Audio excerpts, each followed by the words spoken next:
Good morning, Brew Daily Show. I'm Neal Freyman. And I'm Toby Howell. Today, Cybertruck is recalled yet again. Wait till you hear what this one's about. Then Denmark is passing a tax on cows passing gas. It's Wednesday, June 26th. Let's ride.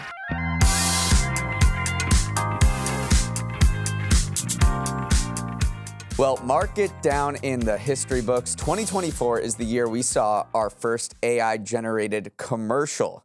Yesterday, Toys R Us released a short promo film that was created almost entirely using OpenAI's Sora, a text-to-video tool. The company says it's the first brand to debut a film using the technology. If you want to watch it, by all means, but if not, the synopsis is that it follows a young Toys R Us founder, Charles Lazarus, who has a vision to transform toy stores with the help of Jeffrey the Giraffe, who came to him in a dream.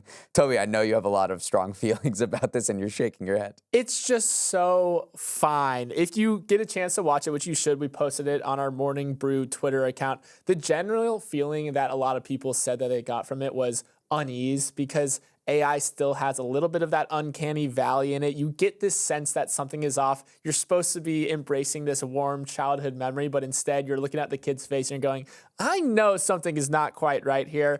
Probably in a few years it might be indistinguishable from real ads, but currently I think if you put it toe-to-toe with another ad, it just gets the floor gets wiped with it right now. Now, I'd love to see the costs associated with it, though. Right. That's what it really comes down to.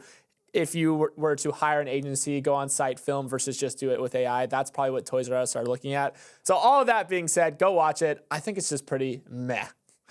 Now let's hear a word from our sponsor, Yahoo Finance. Neal, every once in a while you see a stat about investing that kind of blows your mind. For example, I just read that if an investor missed out on 10 of the best days in the stock market over the last 20 years, their returns would be cut in half. 10 days in 20 years, and you miss out on 50% of your gains. You're always told don't try and time the market, but that really puts it into perspective. Also, 7 of the 10 best days in the last 20 years have happened when we were in a bear market. So if you let the bad vibes get to you and try to outsmart the market, you're just playing yourself. That's why Yahoo Finance is helpful. You get the real-time news updates so you can stay up to date on anything short-term, but also its suite of tools and market data let you see the forest instead of the trees. Nothing like zooming out to the 10-year view on a stock chart to put everything in perspective. I like that. Yahoo Finance, put things in perspective. Definitely not their slogan, but it could be. If you want a little dose of perspective, head to yahoofinance.com or download the mobile app to get it directly on your phone.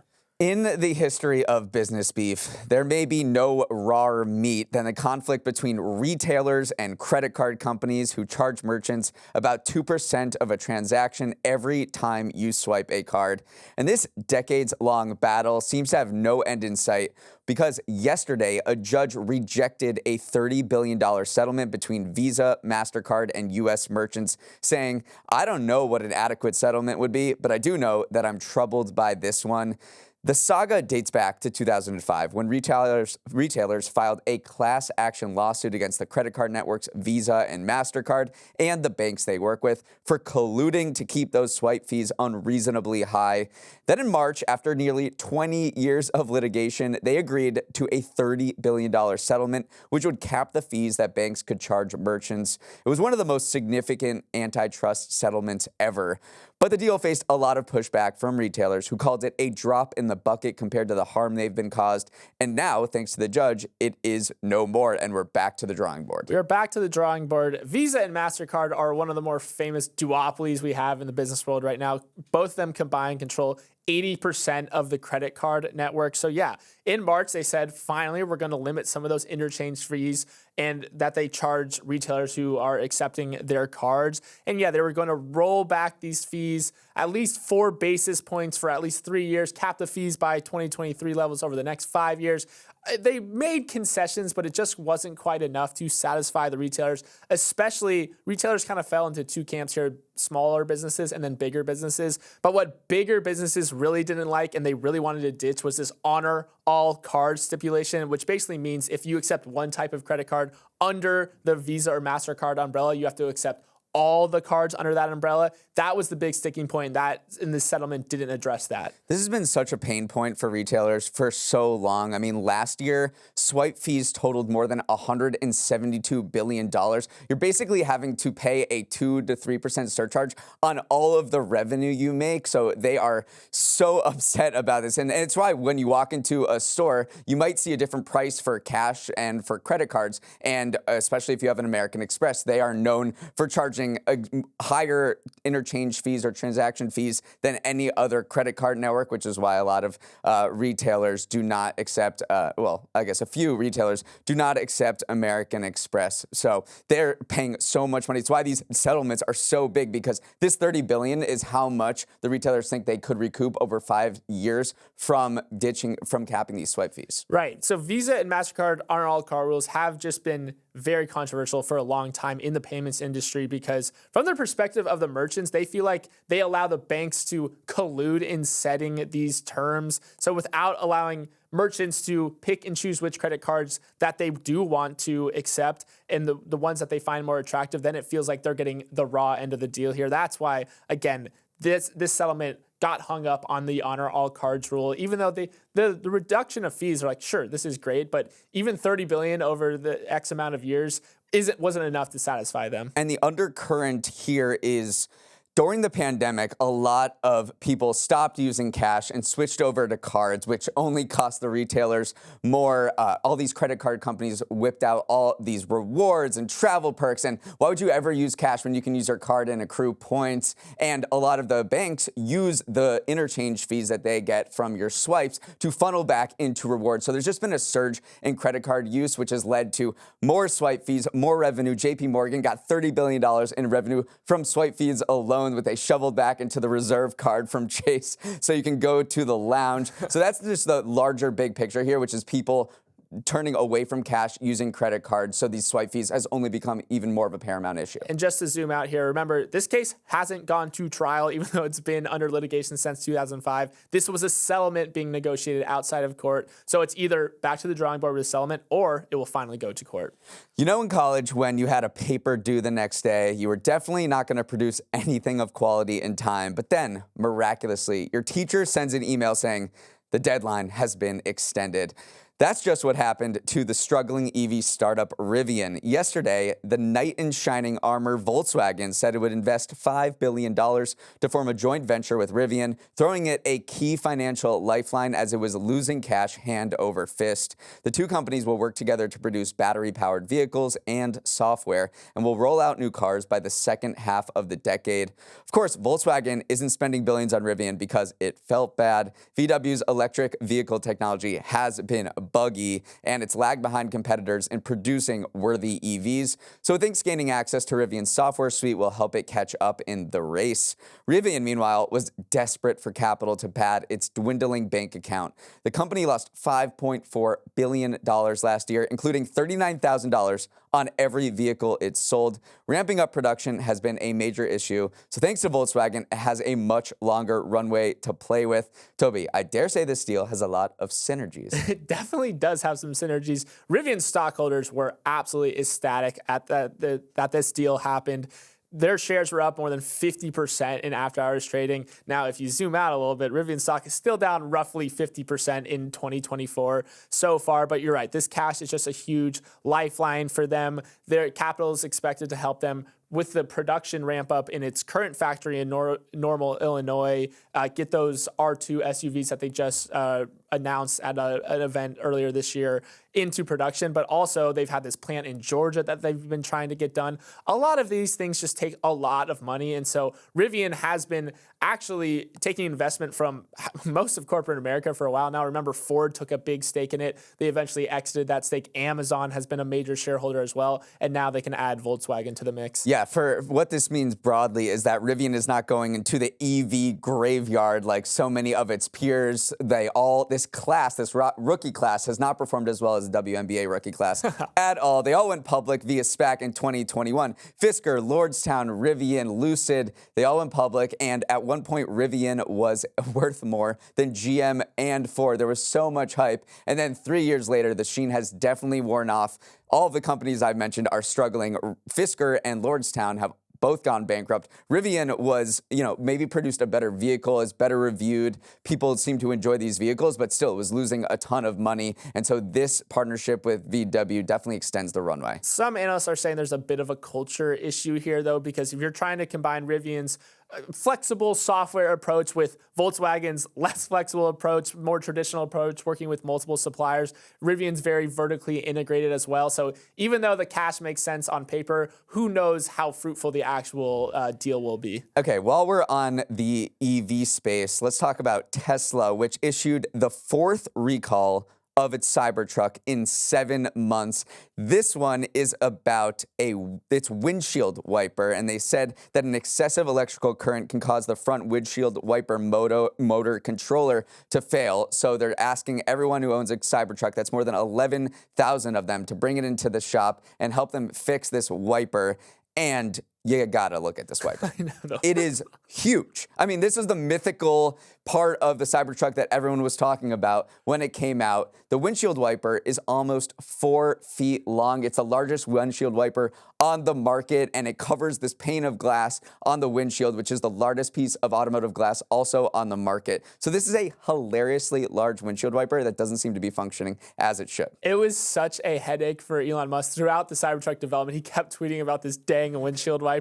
Part of the issue was it's so big that it causes an aerodynamic obstacle. So what they needed to do, they actually gave the wiper arm a spoiler in order to make sure that the air pressure moving over the vehicle actually presses the wiper into place, because if not, this thing would be flopping all around. But yes, 4th recall. Previous recalls were, remember we spoke about it, was very dangerous. The accelerator pedal was becoming stuck in the down position. This one seems to be a little less dangerous than that. But yeah, 4 recalls. Cybertruck's off to a bit of a rocky start. Lithium is one of the lightest and most energy efficient metals in nature, which makes it perfect for powering the devices that are pushing us towards a greener world. Smartphones, EVs, and power grids wouldn't be the same without it. But the same characteristics that make lithium so good for those tasks also make it very dangerous when things go wrong, as they did in a factory in South Korea earlier this week. A lithium battery fire caused by around 35,000 battery cells stored on site caused the deaths of at least 23 workers, making it one of the country's worst industrial accidents ever. The problem was the sheer heat of the fire, which can burn at roughly 5,000 degrees Fahrenheit, about 5 times hotter than your typical house fire.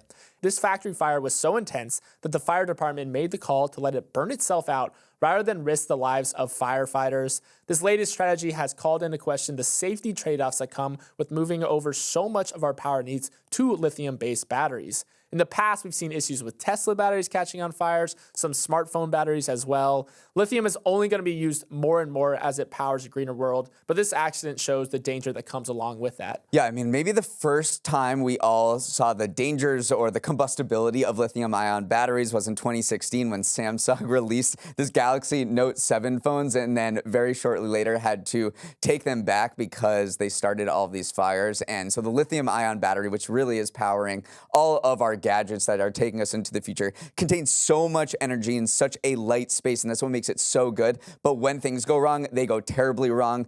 You said that they just kind of let it burn itself out. That seems to be the best case scenario because water doesn't do anything. It sometimes even leads to more toxic fumes. It is so hot that really fire departments all around the world are just ripping up their playbooks about what we know about fires because lithium-ion batteries, when they burn so hot and they burn so toxic that it's nothing like we've ever seen before. Yeah, the coolant that you really need to put out a battery fire, a lithium battery fire, is liquid nitrogen, which is just not very accessible. And pretty much no fire department on Earth is equipped with enough liquid nitrogen to be prepared, especially on a wide-scale fire like the one that we saw at this factory. Firefighters are saying it literally burns so hot it cuts through their protective clothing. So it's just an entirely different beast, and it is just an unintended consequences of moving so much of our power needs over to lithium batteries, because once things go wrong, they go very, very wrong. And really where we're sitting here, New York, is kind of the epicenter of lithium-ion battery fires because many of the delivery workers and people getting around this city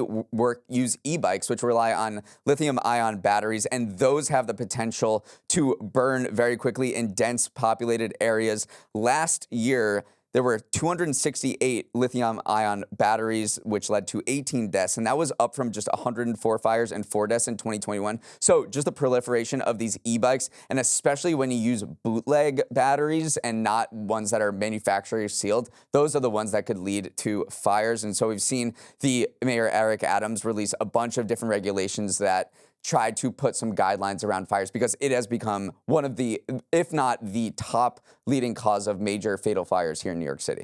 Up next, what's the deal with this Denmark gas tax? After months of negotiations, Denmark became the first country to move forward with instituting a carbon tax on agriculture. In other words, it's taxing cow burps and, yes, cow flatulence. The agreed upon tax rate is going to be around $17 per ton of carbon dioxide emissions from livestock. And given the average Danish cow can produce 6 tons of CO2 a year, that comes out to about $106 in tax per animal. The measure has been controversial, to say the least. Farmers say the tax is just going to hurt technological investment in the industry, especially considering Denmark is already one of the world's greenest agricultural producers. But the country's climate minister pointed out that agriculture was Denmark's largest greenhouse gas emitter, so the industry must be limited to meet the country's aggressive climate goals. Globally, livestock accounts for 11% of all emissions, so the world will be closely watching to see if this measure actually makes a dent in emissions, even though other countries have already tried and failed to institute a tax like this. Yeah, first of all, I did not know that Denmark was a big exporter of pork and dairy, but I got to get myself some of this Danish cheese. Maybe it'll cost more now that there's this tax, though. No, but you said it other countries have tried and failed, and Denmark really took inspiration from New Zealand, which in 2022 made a lot of headlines by announcing a tax on cow farts. And I'll say fart, you didn't say it. But so they took inspiration from New Zealand. Just a few weeks ago, New Zealand said it was scrapping this tax after a huge revolt by farmers. So New Zealand couldn't get it done, but Denmark, after taking inspiration from New Zealand, did get it done to become the first country to tax livestock, which is just, 11% of global emissions. You don't really think about it. You see climate activists say we need to stop eating less meat, we need to stop stop beef production. But then when you look at how much of our emissions share that it accounts for, it's kind of striking. It is striking. Why do cows pass so much gas? I had to know for myself because it is just a striking figure. You said they're called ruminant animals. Sheep fall in that category as well. And they just produce methane naturally through their digestive system. And methane is one of the more highly effective greenhouse gases. It's just a byproduct of how their bodies digest food. But Denmark is on this very, very aggressive track to limit emissions. They have to reach a legally binding 2030 target of cutting greenhouse gas emissions by 70% from 1990 levels. So if they're going through where they're actually producing greenhouse gases and they see agriculture as the largest, of course they're going to try to do something that limits the greenhouse gas emissions of that sector. But the farmers are just certainly not happy at all. They're saying we need innovation in this sector. We don't need taxes, because if you tax this sector, then no one will want to come into agriculture. Then no innovations will happen. So they're saying that this is not the way forward. But some farmers were saying, hey, we do see you are offering us some subsidies initially, so maybe this is feasible. But it is very interesting to see the farmer reaction in Denmark versus the rest of the world. There is innovation happening, though. Bill Gates is very much intense on this issue, and he's invested in an Australian startup that is feeding cows seaweed to decrease their methane emissions. So you start at what they're eating, and hopefully that can reduce methane emissions by their farts by 80%. So there is innovation happening. They're trying to feed cows different things. So this, in tandem with a tax, I don't know how feasible a tax will be anywhere else around the world, but they're hoping to reduce livestock emissions this way, besides just eating less meat. Now for a segment on personal finance, because you got money you want to turn into more money, and there are certain strategies and pitfalls you might want to know about. Today's edition is about the cash trap. Now, the cash trap, which was coined by the Vests at JP Morgan, is pretty self-explanatory. It's getting trapped by the siren call of cash and missing out on better returns you could get on other assets. And the cash trap is especially alluring these days. Because the Fed has jacked up interest rates, cash-like investments such as money market funds, CDs, and savings accounts are offering upwards of 5% yields, and the most they have in decades. 5% in free money, risk-free. everyone is signing up for that.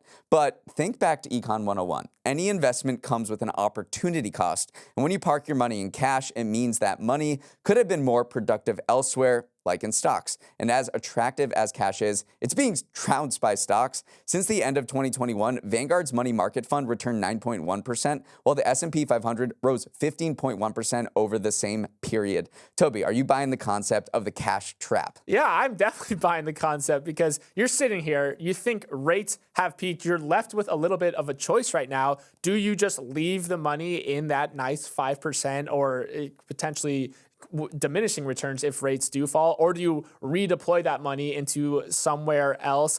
The issue is here, I mean, we spoke about it almost in this Yahoo Finance app. If you try to time the market, no one really knows if rates have peaked or not. That's the age-old questions. Wall Street gets it wrong all the time. Remember earlier this year, investors were betting that the Fed would cut rates as many as 6 times in 2024. We haven't even gotten one yet. So this is why cash has seemed so attractive. But again, when you try to time it perfectly to get your money out of a money market fund right as the Fed decides to lower interest rates, that's just kind of a fool's errand, and you might be better off just diversifying, putting more of that money in stocks and not missing out on some of the major market gains that have happened. We're just in a very interesting era in cash because since the financial crisis in 2009 through 2022, you're basically earning 0% on your cash. Interest rates were near zero. Banks just kept these funds at a very low yield because they just track what the Fed is doing. But now the federal markets rate is up to 5.5%, the highest in 22 years, and all of these investment funds have raised their yields to accompany that. And now we're seeing record inflows into money market accounts. Earlier this month, they topped $6.1 trillion, which was the most ever. And I realize as we're talking about this, people might be in different places in their careers and their portfolio management, and their savings, and they're like, sure, cash is sure, like I know maybe I'm not earning as much as I could in potentially stocks, but I'm near the end of my career. I'm about to retire. Might as well just get 5% now. But it is interesting to hear what JP Morgan says about the cash trap. Something just to think about as you deploy your cash around the market. Yeah, just to put a bow tie on it, even when cash performs well, other assets typically perform better throughout history. So even if that 5% feels good, which it does feel good. I mean, it feels great. Yeah, I'm feeling very happy with what I'm getting, but just remember that there are other options out there. Yesterday was half Christmas. Today is an even more special holiday. It's the 50th anniversary since the first barcode on the back of a pack of gum was scanned at a Marsh's supermarket in Troy, Ohio back in 1974. The humble black and white barcode has stood the test of time and underpins more of the global economy than you might think. Take a moment and consider the billions of products that move through the global supply chain at any one moment. Without a way to quickly ID an object, scan its location, place it in time and space, the globalization we enjoy today simply would not be possible. For years, people have predicted that the humble barcode would eventually be usurped by superior technology, but here we are 50 years later, and the champ is still here. I mean, just think about how you would buy something at the grocery store before a barcode. There were stickers on all of the products that employees had to put on every single day or every single time a price change. You would go to the cashier, they would look at the item and then key in the price every single time. And this was such a skill that they would have checker competitions. Then the winner would get a flight out to Hawaii. So this was just the world we were living in before barcodes. In 1973, these grocery executives got together and said, look, we need a universal language for this. And so they got together. They chose from 7 different possible barcode designs. One of the most popular ones was actually a bullseye, a circle, but that was rejected in favor of an IBM one. That was just this simple rectangle, and that's how we got the barcode. It was very interesting, too. I was digging into the history of the barcode, and it was a little bit weaponized in some contexts. Actually, in 1992, there was this big, the election was happening, and President Bush visited a grocery store and was shown with a barcode and scanner. And that got totally twisted in the media to show that he was out of touch with ordinary Americans, because even in 1992, barcodes still were seen as maybe very technologically forward. And it's obviously not the lone reason that he ended up losing to Bill Clinton, but that's just a part of barcode history that it made President Bush seemed out of touch at the time, but it is interesting how, if you think back to some of the most humble technologies that we see every day, they used to not be so humble. And here's the thing, we don't even see it every day. It's just so ubiquitous that it almost is invisible, but really is the underpinning of modern capitalism, modern shopping. It really just defines the way we buy things. The problem is, I don't know how much longer the barcode has left. They're being somewhat replaced by QR codes, which can contain a lot more information, a lot more detail than the barcode. And then you have companies like Amazon, which probably scan more things than any other company on the planet. They want to get rid of the barcode entirely, and what they say will probably happen because they're using their computer vision or AI just to be able to assess and look at what a product is just by looking at it without having to scan everything, which is much easier for their robots to handle. So I don't know if we'll be able to say, hey, this is the 100th anniversary of the barcode, and anyone will have any idea what we're talking about. People have been saying that for the last 50 years, Neal, and yet here we are still with barcode. So maybe we will be saying it in 50 more. Okay, let's wrap it up there. Thanks so much for listening, and have a wonderful Wednesday. Halfway there. You used to call me on my cell phone, but now we'd prefer if you emailed us to get in contact. Don't hesitate to send any questions or comments to morningbrewdaily@morningbrew.com. Let's roll the credits. Emily Milliron is our executive producer. Raymond Liu is our producer. Olivia Graham is our associate producer. Uchenna Ogu is our technical director. Billy Menino is on audio. Hair and makeup doesn't fall for Cash Traps. Devin Emery is our chief content officer, and our show is a production of Morning Brew. Great show today, Neal. Let's run it back tomorrow.